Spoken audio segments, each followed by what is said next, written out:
Evidence is being presented, what's the quality of the evidence, what counter-evidence is there. The topic, of course, is what system Srila Prabhupada instituted in regard to initiations after his departure. Toward the end of the presentation you just heard, a lot was said about the qualification of a person who serves as guru, whether he has to be liberated or whether less than that is adequate.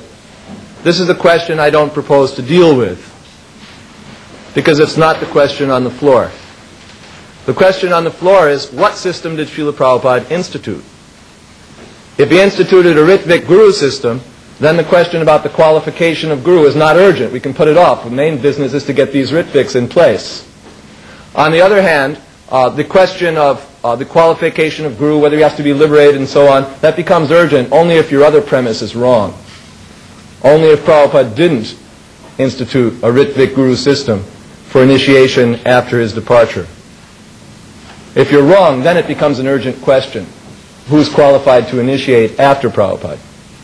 If you're right, the ritvik guru system is the system. We can talk about those other things later. So the question I'm going to deal with is the question of the ritvik guru system. Is this what Srila Prabhupada wanted?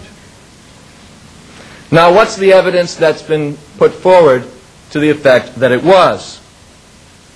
We've had detailed evidence to the effect that Srila Prabhupada, during his presence, put in effect a ritvik guru system.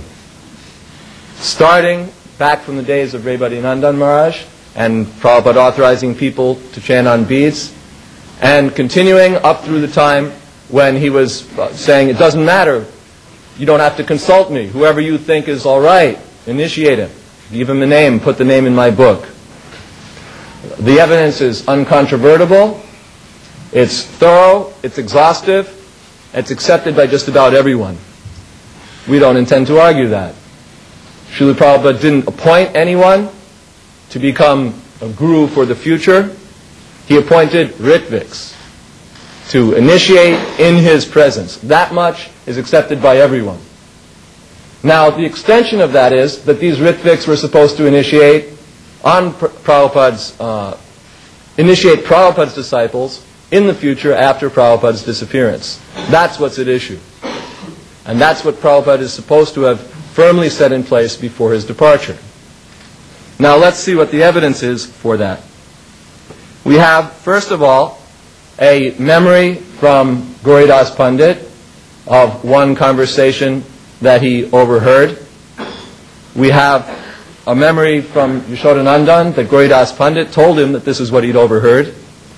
And we have a memory from Yashodanandan Prabhu that Tamal Krishna Maharaj had said that this would be the system in the future. Now, all right, these are memories. They go back far. I don't think I want to get into detailing the quality of that testimony.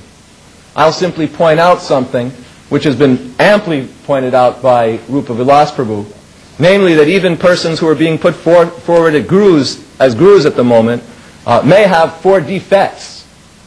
A tendency to make mistakes, tendency to fall into illusion, imperfect senses, and a cheating propensity.